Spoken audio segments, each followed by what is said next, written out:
I think that's been a lesson for me, is that there have been various kind of underlying assumptions. Once we get gay marriage, it's over, right? Once we get XYZ, it's over. And it's never that simple. You kind of have to be vigilant and keep your foot on the gas towards justice. There's a constant underlying pushback. And so I think we just have to remain insistent on the dignity and the validity of our lives, whatever gender, however we chose to live them.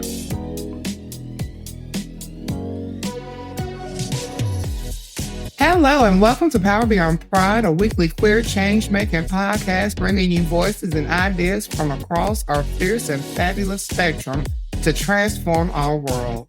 I am Mattie Bynum, the loudest host in the building. I'm always going to be heard over everybody, whether it's my outfit making statements or just my presence alone letting you know I'm in the building. I am joined today by four of my favorite co-hosts. We are sitting here on our Reply All episode, and we're going to discuss some hot topics. So I'm going to go ahead and let my other co-hosts introduce themselves. Hey, everybody, I'm Kenyon Farrow, he, him pronouns. I'm a writer, activist, media strategist, and sometimes a kind of Olivia Pope for social justice. I'm very glad to be here. Hi, everyone. My name is Melodie KG. I use she or they pronouns.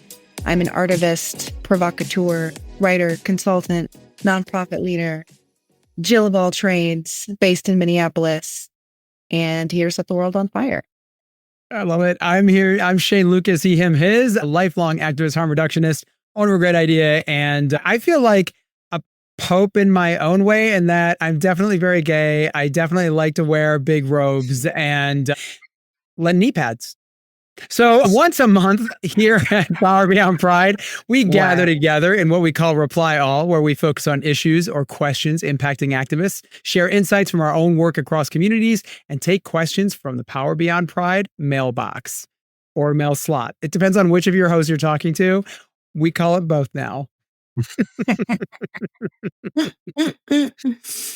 So first on our docket, really tragic news, but needs to be talked about.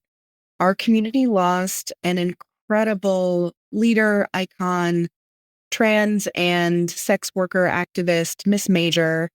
Rest in power, Miss Major. She was a touchstone in the movement. And to commemorate her passing, community members gathered in New York City this past week at Riverside to honor her work, to grieve, to do some community building in the face of ongoing transphobia across the country. Activists attending the event reported a variety of suspect things coming from the institution hosting the memorial, from limitations on the language used to reduce social media, access to restrooms, and all kinds of censorship, fuckery, very reminiscent of what we saw last year with the passing of Cecilia Gentili and her memorial.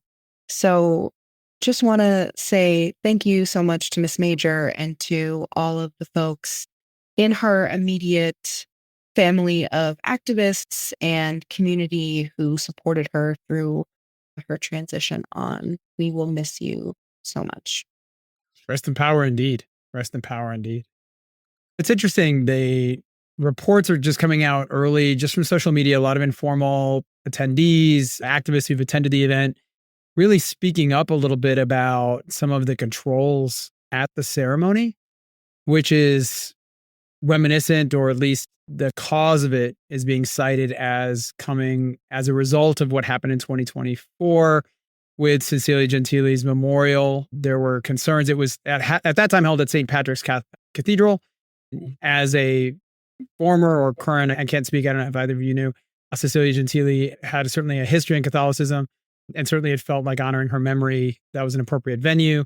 The venue itself had enormous outcry after the fact. There were a lot of people who did not attend the event, but simply are parishioners at the church who spoke out about it in very transphobic language, were concerned, raised issues around the dress, the language, all of it.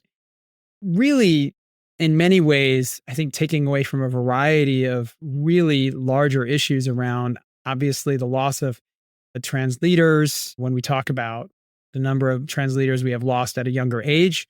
And Cecilia was an unexpected passing. Miss Major was fighting cancer for a very long time. And certainly we feel her loss a lot in this current moment, as it's very recent.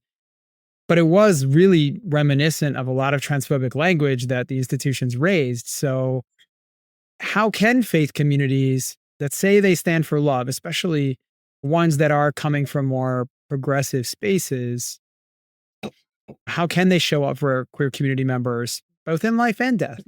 Just shut up and get out of the way. Let our people pass with dignity, for fuck's sake.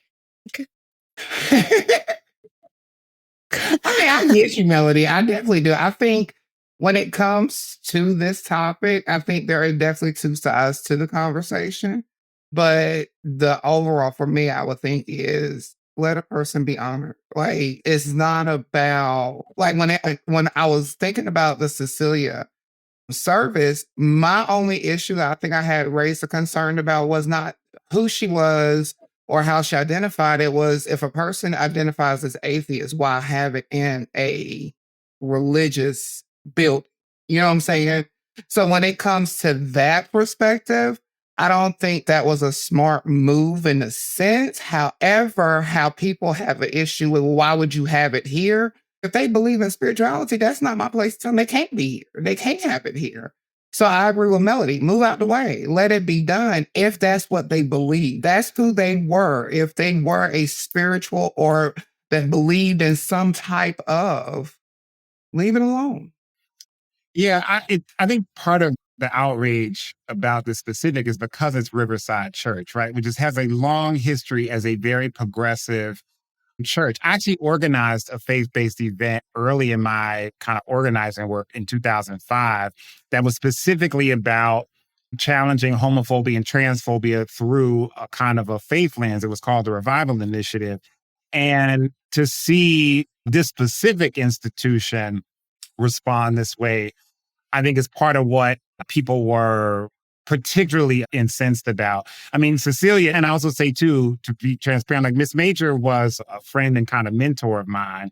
And I also knew Cecilia pretty well through doing work in New York for a long period of time. So just the loss of these two women in particular in the last year and a half has been a lot on top of a lot of loss for me personally.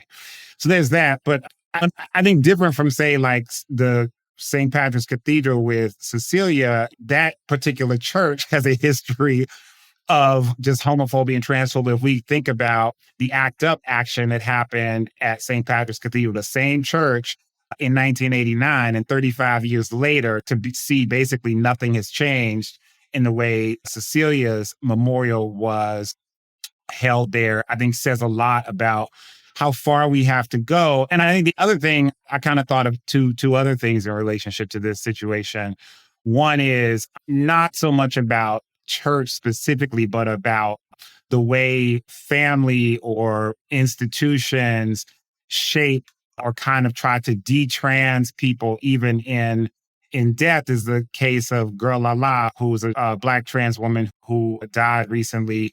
Family decided to have her funeral with her dead name, buried in male clothes and a suit and whatnot, and seeing people respond to that and respond to, recently I saw Aaron Lang, who's a Black trans activist, respond to the father of this person who was out defending their family decision to bury them in quote unquote male clothes. And it is, to me, is so sad that like even in this day and age, whether we're talking about even supposedly progressive faith institutions down to kind of how family members even now think about death and how to memorialize trans folks is just sad. And it reminds me of what Barbara Smith wrote about going to James Baldwin's funeral at St. John the Divine in New York in the 1980s. And she wrote an essay called "We Must Always Bury Our Dead Twice," speaking to the erasure of queer people in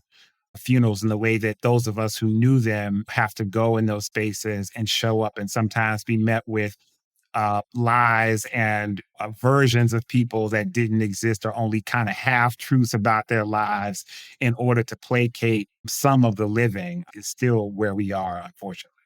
That's Well, really I'm gonna say powerful. it like this. Hold on, real quick. When I die, this is going on record because we're recording. If anybody put me in a suit, and if y'all four come to my casket and I ain't got my wig on, I give all permission to haunt whoever was in charge over my memorial service. Okay. If you see Matthew written up there on the bulletin, even though I love my name, and if it ain't Mattie, you have all permission to cut a fool in the church house, please. Because I will come back and do it myself. I may knock the cross off the wall just to prove a point. I'm just saying, because I agree with you, Key. That's not cool. And I take it even further than just honoring who we are as people, but just in general, honor people's wishes. Don't do that. I hate when people try to rewrite a person's life after they die to fit their narrative. Like we shouldn't do that. And I think that, first of all, absolutely. And we know this is far in the future, but yes, may we all haunt that space, because honoring people where they are is important. But that brings up, Kenyon, your point around the feeling of burying people twice. It's also a case where we are practicing a different type of memorialization as a community. Like, in some ways, we've not been able to get access or elevate many of our icons and people who have been leaders in the community. Many of them lost either during the early days of the epidemic. But, in those times after, we haven't spent a lot of time practicing what it means to elevate queer people at that national level in these conversations. So I appreciated, ahead of Miss Major's ceremony, there were a number of things out there informing participants about the event, informing participants about how it's going to happen, the ways to engage. I think, again, perhaps learning from St. Patrick's. And I say learning from St. Patrick's in the sense that the community wanted to have the space there. I think that the conflict came from, my understanding is, uncertainty about what the language was, although we can get into a separate conversation about a church that is afraid of the word whore or prostitution and yet talks about Mary and varying parts of Christian faith narrative, and yet is afraid of similar language when trying to elevate someone who is advocating for rights and dignity for individuals who embody that part of that narrative. That, I think, should be held to account, for sure, right? That's part of it, is that this is the language was one of the things that was held to account in St. Patrick's. But I think my understanding is there was a lot done to make sure that there was lessons learned, that it was a safe space, that it was encouraged to be a safe space. So I guess, how much of it do we think is the current climate, that no matter what we do, it's going to be a case of trying to respond to institutions that historically may have been supportive or are supportive? And how do we reinforce that support before we find ourselves in these spaces where we end up back at conflict with allies? Question mark? That's a deep question. Yeah, I mean, I just think it's never, unfortunately, it's never over in a way. I think that's been a lesson for me, especially where queer politics and activism is concerned in the last 20 years, is that there have been various kind of underlying assumptions about different. So one was kind of like an assumption, oh, once we get gay marriage, it's over, right? Once we get XYZ, it's over. And it's never that simple. In a way, you kind of have to be vigilant and keep your foot on the gas towards justice. There is no kind of nirvana to arrive to in this sense, right? It's a constant struggle. And there are times where things are more kind of open, progressive, accepting, liberatory, et cetera.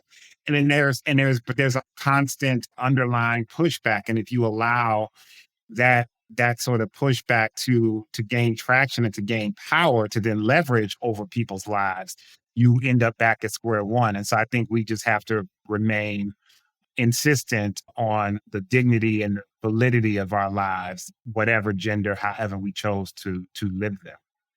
Do we try to make an institution's life's hell?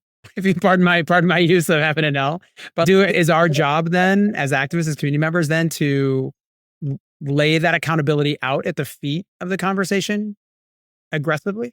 I think yes and no. I think also too, it depends on the fight that you're fighting. Because I agree with what Kenyon said, but I look at it from the whole church and the state separation. Because when it comes to political things, there's going to be a give and take. There's going to be a push and pull, because policy is always changing. Policy is always turning. People are progressing. Parties are changing. But when it comes to the church, in over 800 years has not changed. They're not trying to change their position. So no matter how much accountability we put at their feet, I feel like sometimes, and this is my personal opinion, we can't keep setting ourselves up for a failure, because how do you have a conversation or a discussion or argument with someone who doesn't even want to hear reason or see reason? The church only sees its perspective. And I'm saying the church as a whole. I'm not saying individuals, but I'm just saying churches as a whole, as an institution, only wants to look at what they believe. They never want to open their mind enough to hear anybody else's opinion. So yeah, we can keep fighting, but when do we understand that some fights are going to always just be a fight? There is never going to be a winning. Does that make sense? Mm-hmm. Yeah. And honestly, that's how I feel about the federal government quite often. It's this institution, honey, she don't want to change. Honey, she's not going to change. And like, we can vote and we can advocate and make these little like temporary wins happen. And they still are going to fuck with us because they can, because they want to, because they're trying to maintain a certain order, maintain a certain paradigm. And no matter how much progress there's made at different levels or with different individuals, as an institution, it does not want to change. It point blank period. Yeah, it's often a struggle, I think, because it's like the argument, do we continue to fight these institutions or do we build our own? And I personally think you have to do both, because Yeah. you have to actually build, because the building actually helps create something new and actually can scale to lean into transformative change. But then also, if you kind of leave the institutions that have, whether it's political power as the federal government, or whether it's sort of cultural and kind of social power as, say, the Catholic Church or the media or those kinds of institutions, if you concede the space to them where they already have such great power, you allow them to run with it, right? And so I think you have to I think we have to sort of do both. But I think I'm going to transition us. I think this is a good pivot to the next question. And it's an interesting kind of conversation, having two North Carolinians here in the conversation to talk about. So we're talking about the ICE raids that are currently happening in the state of North Carolina, which follow those across the country and is now threatening communities in New Orleans in particular. These ICE raids have been escalating again, and entire communities are living in fear. Throughout the past week, people in cities like Charlotte, and I saw some video, I think, from Durham last night, are scared to send their kids to school. Major cities are being hit with these raids. So I guess let's start the conversation with these sort of questions. So what are practical ways the LGBTQ plus community can show up for undocumented neighbors right now? How do we respond to these attacks, knowing that we're going into the holiday season?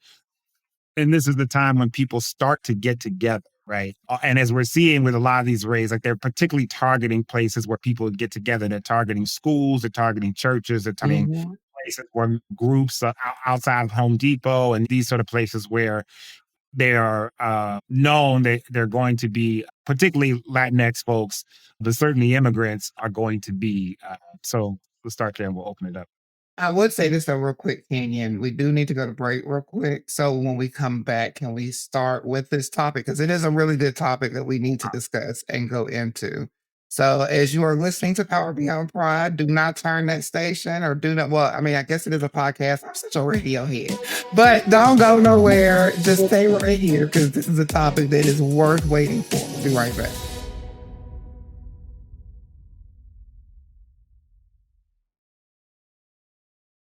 Welcome back. This is Power Beyond Pride, a queer change-making podcast, and I'm Shane Lukas, here with my phenomenal co-hosts, Kenyon, Melodie, and Mattie. And we are having an incredible conversation about an intense topic of the last week. ICE raids, as Kenyon mentioned, have been happening across the country now for months, right? Whether it's LA, whether it's Chicago.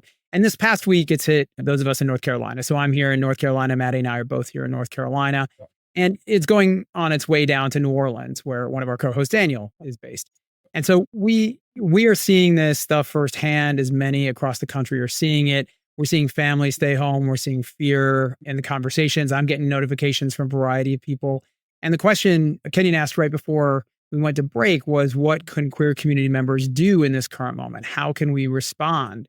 And the number one thing is to look at what kind of resources you have available to support those families to maintain their safety and to ensure they have safety. So if you've got a car, it is using that car to drive groceries and materials to somebody's home and to connect with local organizations that help you coordinate that food and those resources. If there are other resources that you have available, whether that is you want to donate, certainly things like feminine hygiene products, diapers, other things. There's a lot of food banks and a lot of other organizations doing some incredible work getting food to these families. But things like that are harder to come by. And those individuals, many of those individuals in those families can't go out to the store when raids are currently active. So there's a number of ways that queer community members can reach out and connect in that way. Another way is just to reach out to your community members. That doesn't just include individuals who may not have documentation, but your neighbors, I would say, of any Latina descent, because many of them are facing hostility in varying ways, in indirect ways and direct ways. And it is, for many of my friends that I've spoken to and other activists, they are seeing it in a variety of parts of their life that they had not experienced prior. And I think it's important to check in on folks in this current moment. So I would add that into the mix as well. I'd love to hear what the rest of our hosts think. I would definitely say in this moment, there are multiple ways you can reach out and help. Number one, I do caution. And listen when I say it, I need people to hear every word I'm saying. I'm not telling you not to help and not to be vigilant, but if you see something happening, try not to escalate it and make it worse than what it is. Yes, step in and help. Yes, if you can be of assistance. I saw a video this weekend actually, of an ice raid going on that had happened in Charlotte. And there was a lot of people who were simply just trying to help, but it made the agents angrier. So they got aggressive and got worse. And it made it worse for the man they were trying to take. And I'm just like, at some point, we have to also be mindful there are children watching this happen. So while you're trying to stop the cop and the cop is forcefully ripping people, like, we have to be careful of towing that line of help, but not escalate. And also, on that same note, keep your head on the swivel, because a lot of times we have to pay attention. This is how I think community watch really is important, that we have to watch out for each other. If you see it coming, let somebody else know, because what we have noticed is they're not asking you your nationality. They're just picking people up at this point. And then they're disguising it by saying different things. But we all need to be careful in this season. And I know that ICE has been using a variety of really nasty tactics to kind of get whatever their directive accomplished is. So for folks who maybe don't know what they're looking for, what do we actually know about what ICE is doing and how they're operating? Because sometimes we're noticing people see stuff and not really know what's happening. So I'm wondering, for folks in the room, what do you all know? What have you all observed about how these folks are operating in this time? Yeah, in terms of the way they're operating, again, it is diabolical in many cases. It is waiting at elementary school pickup lines for young people who are waiting for their parents and then going to access those parents. There was a senior woman who was assaulted, and again, I should know, did have her citizenship, who was assaulted this week in Raleigh at a supermarket. It is going to the places and the venues that individuals who have lives engage in, right? And it is going to these places. These are not criminals. These are not people engaging in criminal activity. They are people engaging in their day-to-day lives. And so all of those avenues none of them have been off limits. So the original conversation was, of course, going after criminals, going after people with records. These are not those individuals. They need to make a number they promised. And that number is irrelevant of the humanity that they destroy in the process. And so in order to make that number, which is an astronomical number, and even with the number that they have cruelly and often incorrectly arrested since the beginning, they aren't even close. So they continue to be more aggressive in those strategies. So they are doing highway road stops and other places. What I really, and I know, Mattie, you got something to share in a second. What I'm really impressed by and what I really encourage queer people to do is to be in community with their neighbors. And in that, engaging in these conversations and communications so that people are aware when there are things happening, when there are ICE sightings. There's a separate conversation to have about criminals and other people who are masquerading as ICE and also causing their own havoc in their own regard, again, taking advantage of that level of cruelty. But there are a lot of communities that have safe and secure lines for communications that they are engaging and notifying other individuals about the presence and making sure that families that themselves may, for example, have documentation. But even then, again, it's incredibly traumatizing to get stopped, but may have undocumented family members, may have undocumented people in community, whatever the case is. 6 degrees of separation from Kevin Bacon. I would say in America, with a number of individuals who are our neighbors and are amazing neighbors, we probably all have far less than 6 degrees of separation from individuals who have mixed documentation status or various documentation statuses. And so I think being in community with your neighbors and with the shared value of protecting and securing that individuals who by no means deserve this level of dehumanization, no one does, certainly that you are there being in that active protection. So they're just going after any place that feels vulnerable, that people have no choice but to be at, hospital, healthcare systems. For one of our partners who works specifically in HIV prevention, we are nervous because these are community members, even again, those with documentation status, those who still will not go to their appointments if they are people living with HIV who need to seek treatment or prevention strategies to ensure that we are reducing. But HIV is just one example of people in challenges with cancer diagnosis. People are challenged with other illnesses or other conditions that they need support for and are not getting it. And it's just diabolical.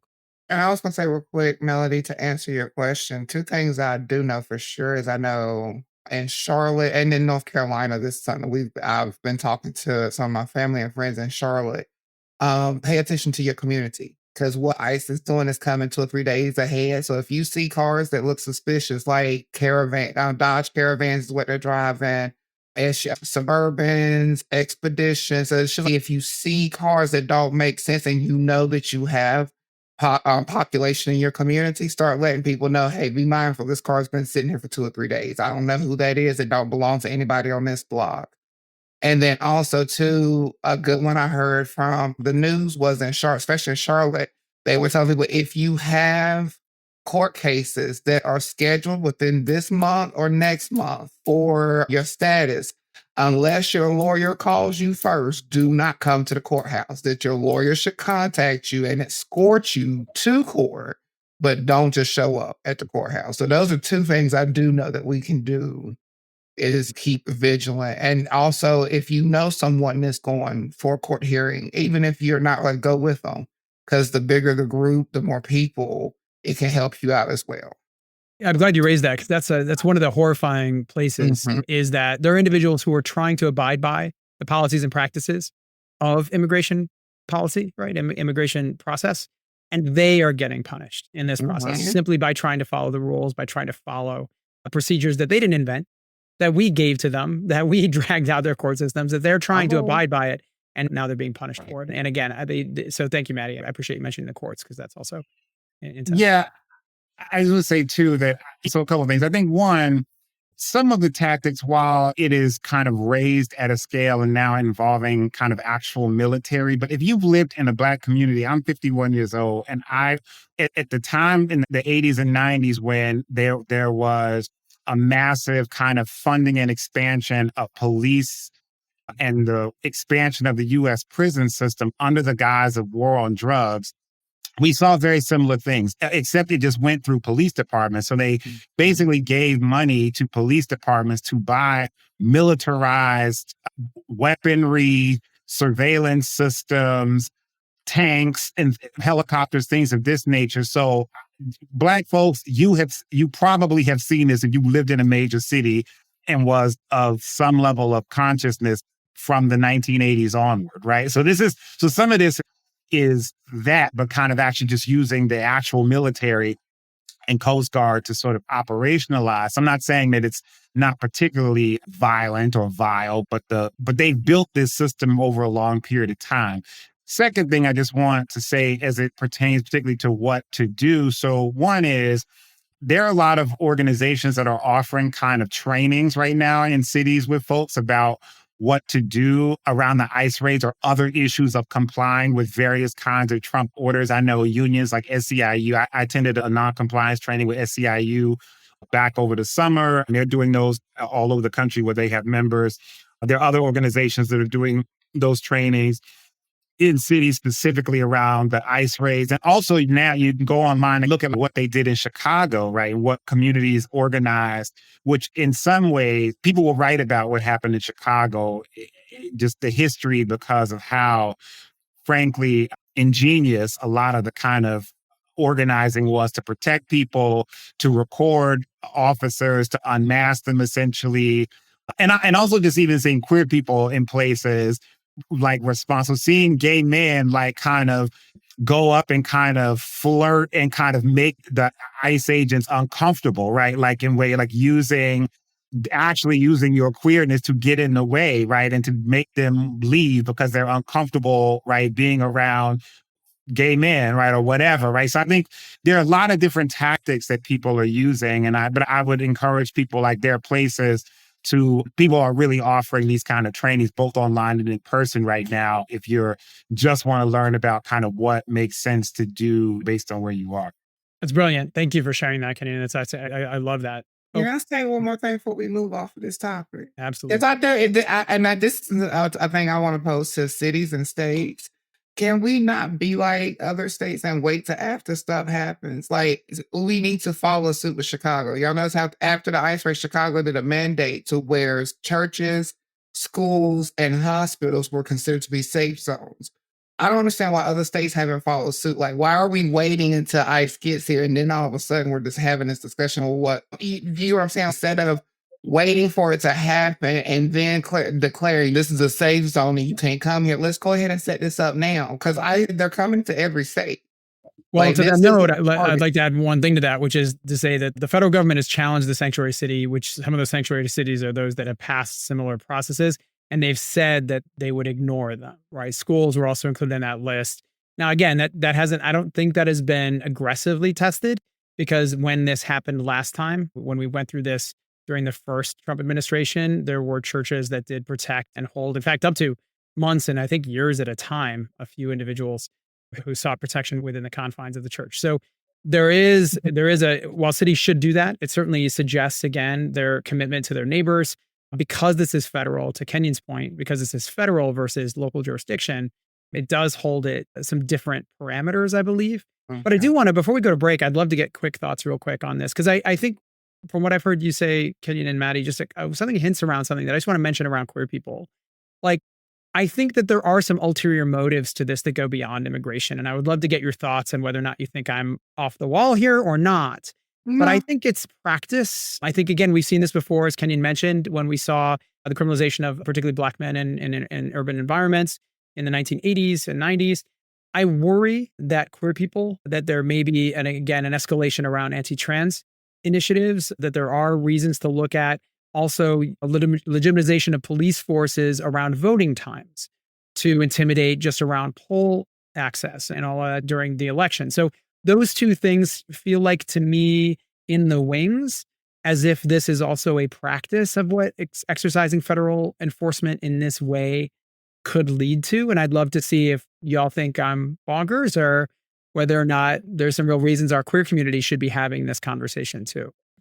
Well, Kenyon, since you just had your birthday, would you like to take the first? Yeah, pay homage to the Scorpio in the building. I will allow you to just passing that 51 years, by the way. There we go. Happy birthday. Thank you. Yeah, I'll think first. No, I do think it is actually, I won't say practice because it's actually happening in actual real time. But I'll say it this way, that I think that this is one step in a larger strategy, right? Which is ultimately to militarize the country, particularly the cities, in order to squelch dissent around a whole range of things that this administration is planning. And frankly, I'll just say the right has been planning actually for years.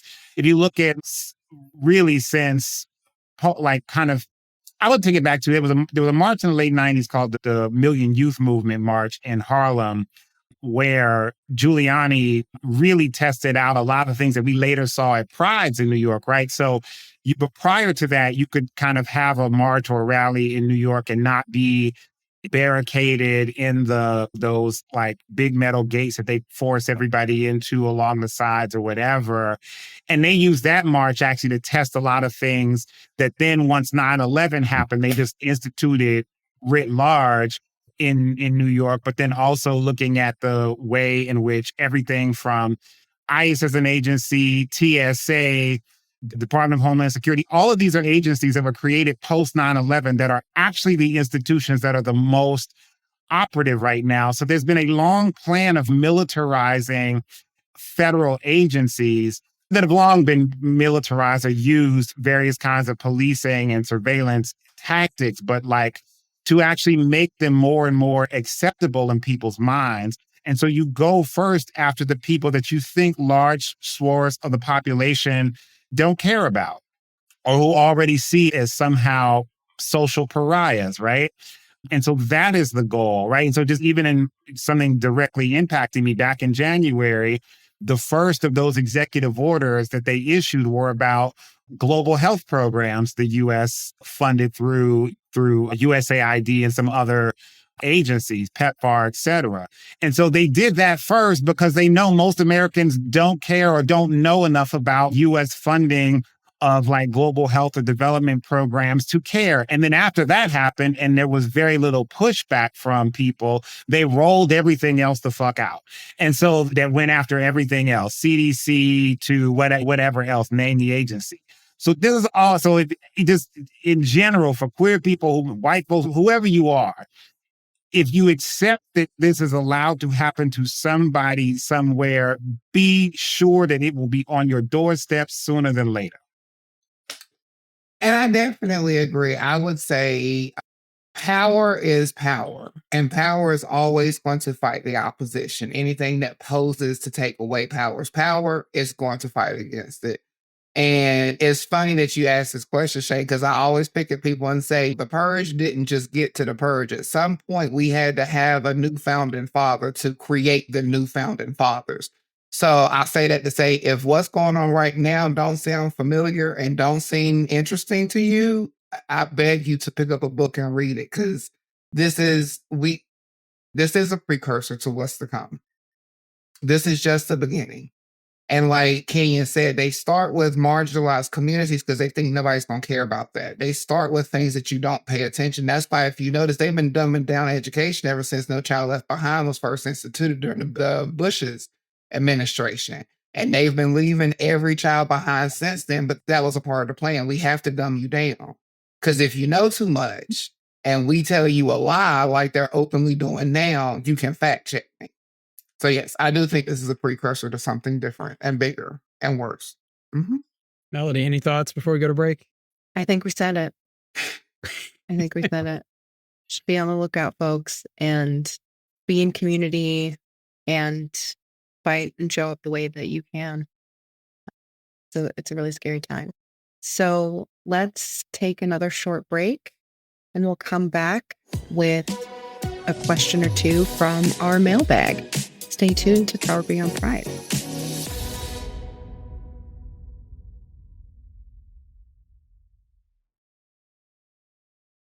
Welcome back to Power Beyond Pride. I am Mattie Bynum, the loudest hostess in the building, and I am here with my co-host, Mr. Kenyon, Miss Melodie, and Mr. Shane Lukas. Shane, for some reason, I always have to say your first and last name. It's almost like what's his face that did the Star Wars movie. Like George Lucas? I prefer it sounds like a porn name, but I guess we'll go with that. I'd rather it sounded like a porn star name, and I'm good with that. That's Darth Vader. That could be a topic one day. What'd you say? Can you? I thought you were going to say, you said a Star Wars name that you have to say both the first and last. I thought you were going to say Darth Vader. I do like that, but I thought you were going to say that was his porn star name. I'm about to say, how will we make that a porn star name for Shane, though? That's another topic for another day. But yes, one day we will have a discussion on what your porn star name will be. But for right now, we are going into our mail room for Melodie so that we can look in the mail slot and get the mail itself, and we can read the questions that have been sent to us. So I would say, Melodie, take it away. Thanks, Mattie. So our first question comes from a listener via email. What does chosen family look like during Thanksgiving, during the holidays, and why is it so important for queer communities? I love this question, especially for someone like me who is somewhat estranged from a good chunk of my own family for various reasons. Connect the dots there, however you want to. And have been recently like trying to and succeeding in finding what we call chosen family here in Minneapolis. It's a really important thing for all people and queer people, especially given our tendencies to alienate ourselves from our families. So, yeah, what would you all say to this? I know for me, when it comes to the holidays, now I do spend it more with my chosen family than I do my actual born family. And that's just because I don't feel like sitting in places where I have to prep you or I have to make you feel more comfortable than me. If I can't walk in and be the loudest person in the room, I don't want to be there. I'm just going to be honest. So I have learned that's my boundary when it comes to my family. I used to do Thanksgiving and holidays with my family. And I remember when I would go and be like, why is your nail so long? Or why your outfit look like that? Why you look better than me? Why your hair so pretty? And I was, yeah, after I got to a certain age, I was like, yeah, I'm done. No, I'm good. So I would say for me, I would definitely pick my chosen family over my biological family for the holidays or just important events in my life, period. But I would say if you're going to be around your family for the holidays, please set good boundaries and stick with them. I mean, I would say, and I have a good relationship with my biological family there. I've been very blessed to have a very super pro queer, like extended family too. I feel very blessed in that sense. But I don't go home as much for Thanksgiving in particular. So I usually spend that with chosen family if I'm not back in my hometown or what have you. And of course, I'm going to be that person to say one of the things that's very frustrating to me about Thanksgiving is that I love that it is one of the few kind of holidays in this country that is not about mass like consumption and commercialism. It really is about spending time and kind of cooking with folks, whatever, but based on a genocidal myth. Is where I get very frustrated by it because I'm like, damn, if this could just not be connected, if this was not the genesis of it was not that, I would be more kind of all in for it. But so there's that. But I do think just as queer folks and other folks in general, because I just think we're in a country right now where generally people don't necessarily live close to their sort of biological families as people used to. And so I think people are really creating more relationships with sort of chosen family. Like I have straight friends and family members who talk about their chosen family, right, in ways that used to be very much a queer conversation. And so I do think it is important to go and spend time with people who love you, who see you fully.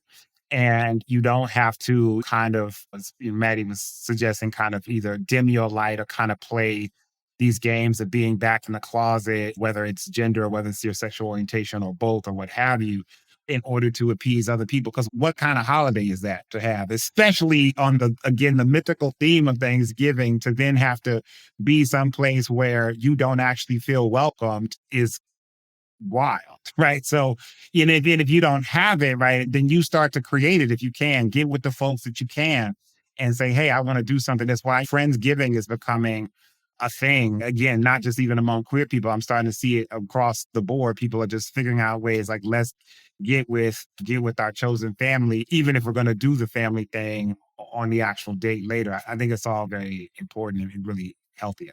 And I want to give a big ditto and actually I was thinking the same thing, Kenyon, around our just changing habits, that we don't live typically in proximity to a lot of our families. And that is a massive cultural shift, right? Like people live across the country. And so we tend to choose specific events or activities, Thanksgiving being one of them, in which people travel. But there's also, I think, a shift in that too, in that it has become so overcrowded that now there's this sort of alternative visiting strategy that people impose because it's, oh, am I going to travel over Thanksgiving? No, right? So I'm going to do more social and be around the communities I have. So I think there is a sort of different migratory pattern that people have obviously in the last 100 years. And that's probably reflective of that. And then I would say also the idea about choosing to visit them offsite. I want to add, just from a personal standpoint, one of the biggest things that I have, because I have I would say, a contested relationship. Melodie, it was probably, as you mentioned, a fraught relationship in terms of my relationships with my own family. And one of those for me, and it kind of echoes a little bit of some of the conversation about what it meant to feel welcome, right? Is not, for my family, it's not so much about affirming, it is that they are both lazy and insensitive. And so the issue becomes, I am a guest in their house. They don't make an effort to see me. That is not an effort to spend time with me. It is not an effort to ask questions. It is not an effort to be in my life because they either don't want to know, they're not interested in that level of engagement. And for queer people, I think it's not an uncommon problem because the answers are gay bars and circuit parties and same-sex partners or my transition or whatever the case may be. And they are quote unquote accepting as long as it's done within the confines of their home and by their definition or through their, whatever their level of comfort is, right? There's not a lot of effort to put out toward actually building the relationship with their queer family members. Our queer family oftentimes has to put in that effort. It is our job to do that engagement, right? And at some point, I think it was very much a sort of agency builder for me was to say that I am not obligated to do that.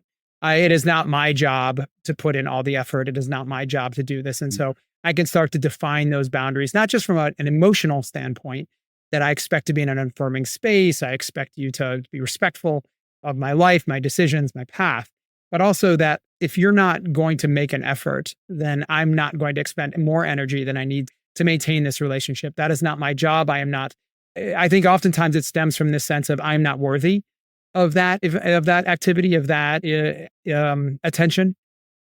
And so we tend to want to overperform. We tend to want to be like, oh no, I'll be there for all the things. Let me do all the stuff.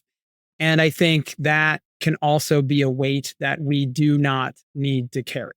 I think it is, you are worthy of attention and dignity and respect and love and care. And if they don't put the effort into that, if you are the only one sending the holiday cards, if you are the only one who's doing things, then I think it's worth taking a moment to sit back and go, this is not a two-way relationship. This is very much a one-way relationship.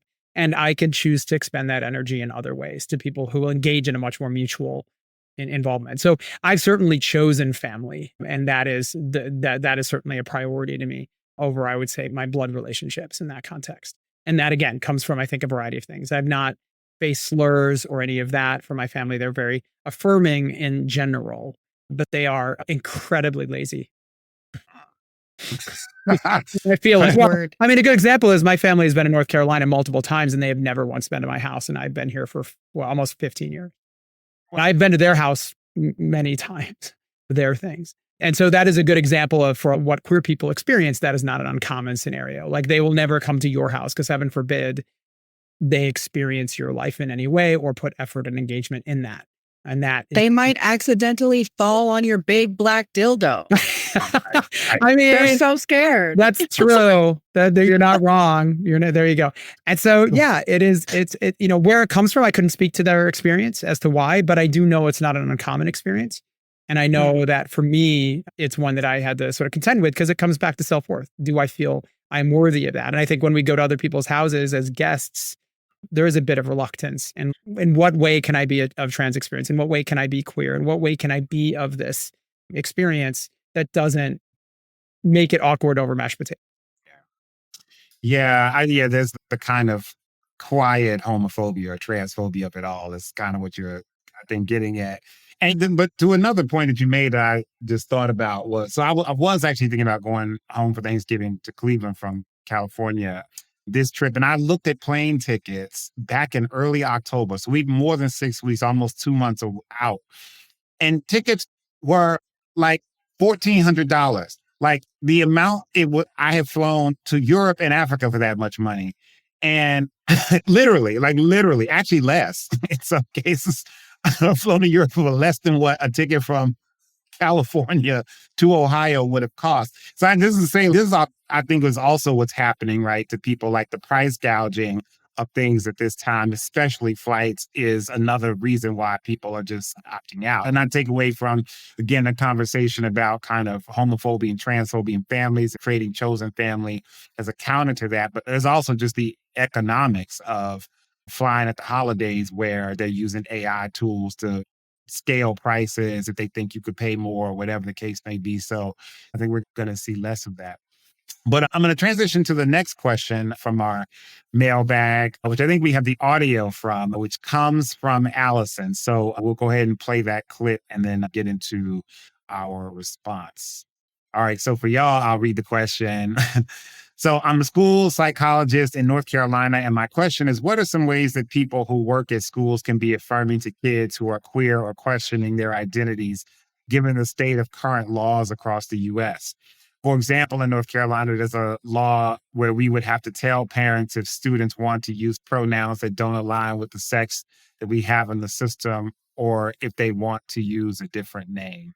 First thing is, it is deeply traumatic, I think, both for the instructor and the young person to have to play this game in a system that fundamentally does not want to see this young person for who they are.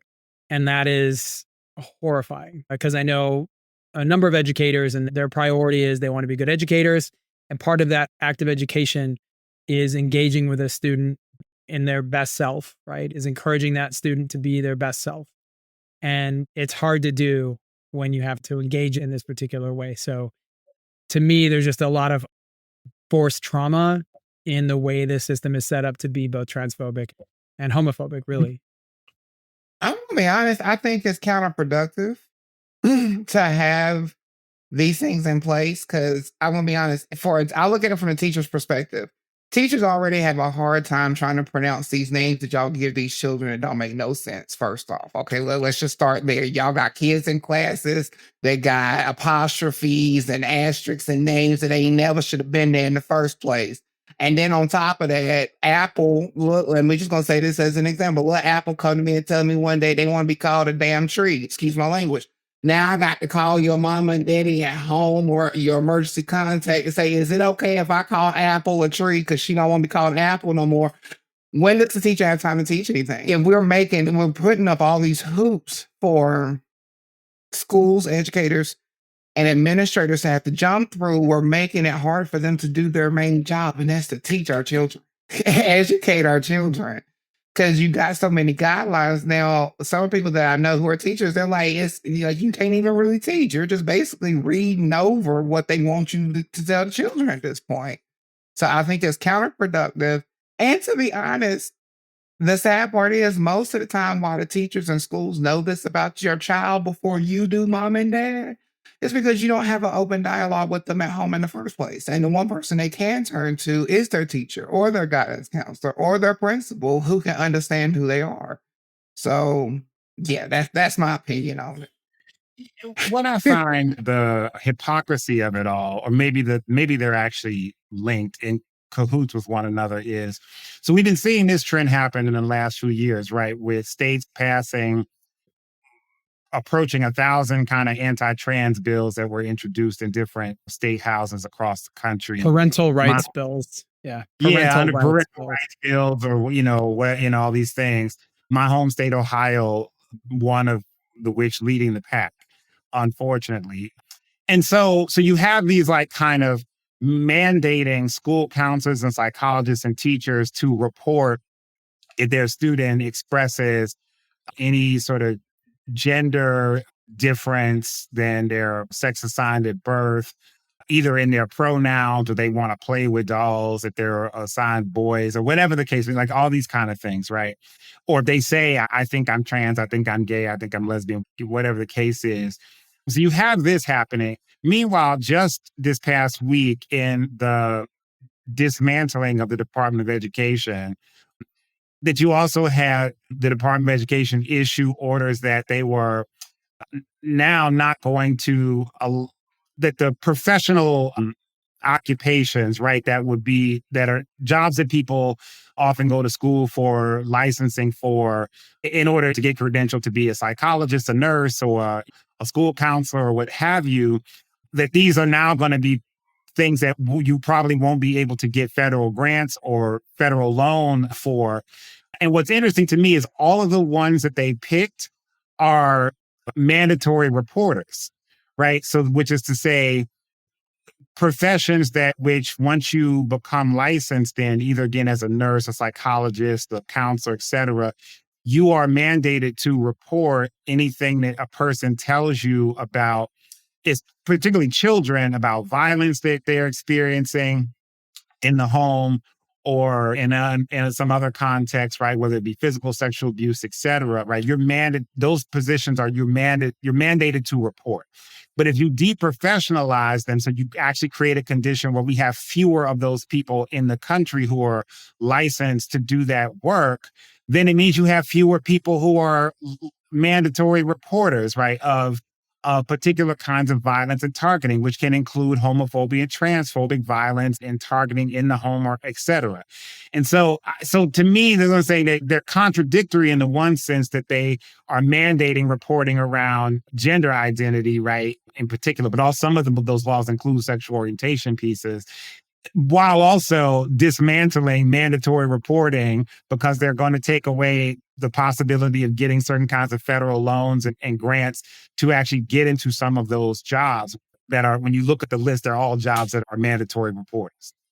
Coming from an institute like where we're now covering up acts of sexual violence and pedophilia by people in or very closely attached to federal government. What do we do? Are there things that people can do? I guess, Melodie, do you have thoughts on that? Should we encourage more queer people to be more active in, I'm always going to encourage, if you can join school board elections, join school board elections. If you're going to join commissions, join commissions. Yeah, school boards, PTAs are good. And if there is, so I used to be on the board for a local chapter of an organization called GLSEN, GLSEN, Gay, Lesbian, Straight Education Network. And at the local level, they have chapters in, I think, most states or many states, where essentially what they're doing is a lot of that, which is kind of propping up administrators who are working within public schools to help advocate for queer and trans youth in those schools. And particularly what they do is also to help any sort of gay straight alliances that exist within those schools that are student led.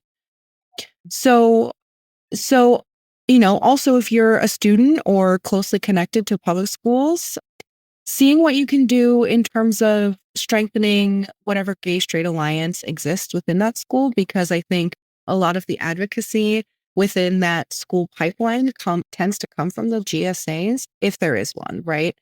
And public schools are formatted differently across the nation, right? Every state sort of does things differently. Like in Washington state, for example, they're what we know as like a local control state, where the school boards get to independently decide their own policies about what happens within public schools, whereas other states, the school boards don't necessarily have that same power. So it really varies state to state. I would say contact your local GLSEN chapter for ways that folks can get involved or to hear about tactics that are already sort of happening to tap into, because I think there's a lot of really good work that's already sort of happening. And where there isn't, just find out where those levers are. Is it the PTA? Is it the school board? Is it the State Board of Education? Is it the GSA, right? So I want to thank you. I think that's brilliant to reach out to those organizations. Yeah, GSA is that Gender and Sexualities Alliance is the new adopted name for the GSA system, and they're amazing. I would also say this last week, we saw a number of students protest against ICE by stepping away from the classroom. And I want to encourage some havoc, to be honest. I want to encourage a little bit of havoc. I want to encourage students who understand that these rules, once they're old enough, when they understand that these rules are inhibiting who they are, that they feel that oppression, they feel the intersections of those impressions, especially, again, young people of color, different community, different individuals who are seeing these things take place and recognize it is just not right. It is not within the value systems we have as a nation. It is not what we want to build as a nation. And I loved seeing young people show up in the streets in response to the ICE raids this last week.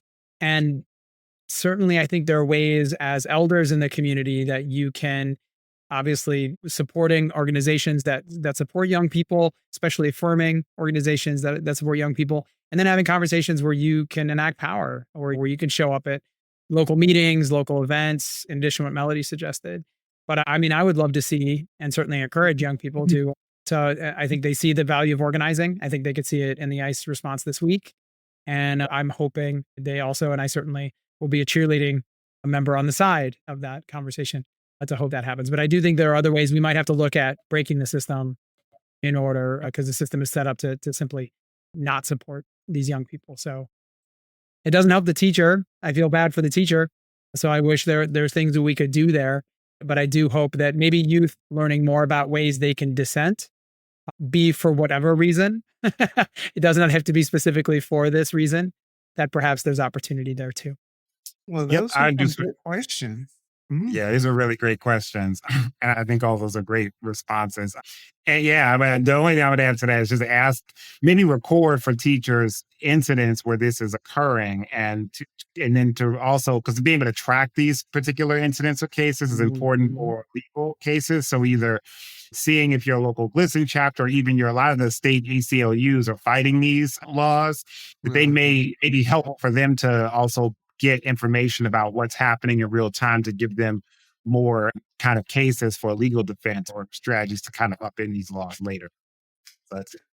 And Melodie said, go to your local city council meetings and school board meetings. You don't have to have a child in school to attend the school board meetings. That way you can still know what's going on in your community. I remember growing up in my community, and some of the more active people at the schools didn't even have children at the schools, but they had just lived in that community for so long, and they saw what happens in that community. So yeah, get active, stay active. I do agree with Shane in a sense where I do cheerlead. I won't control chaos and act up. Now, I ain't going to just encourage havoc and acting up, but I definitely think that some control chaos and acting up is very much warranted in this situation. Well, I love it. I love it. Well, thank you. Thank you all so much. Again, thank you for all those insights. It's wonderful to get these questions from activists and individuals across the country who are interested in how queer voices and how queer actions can impact their local communities. If you have questions about activist experience or how queer change making can impact your communities, feel free to send that to us at mail@powerbeyondpride.com or visit at the site powerbeyondpride.com to submit your question. And also, don't forget that you can always send in videos to any of our social media channels. We are definitely on Instagram, Facebook. I do believe we have do we have a TikTok page? I don't know. We're on all the social channels. So all socials, please send out your videos. Great. And that's all we have time for in this reply all our episode of Power Beyond Pride, where you hear your voices and then have the more conversation with us as hosts. I'm your co-host, Kenyon, along with my fellow co-hosts, and you can follow me at Kenyon Farrow at all the things. Are very easy to find. And I'm very grateful to be here with my other co-hosts. And I am Mattie Bynum, one of your co-hosts this evening. You can follow me at Instagram, MattieSimone737, Facebook at Mattie Bynum.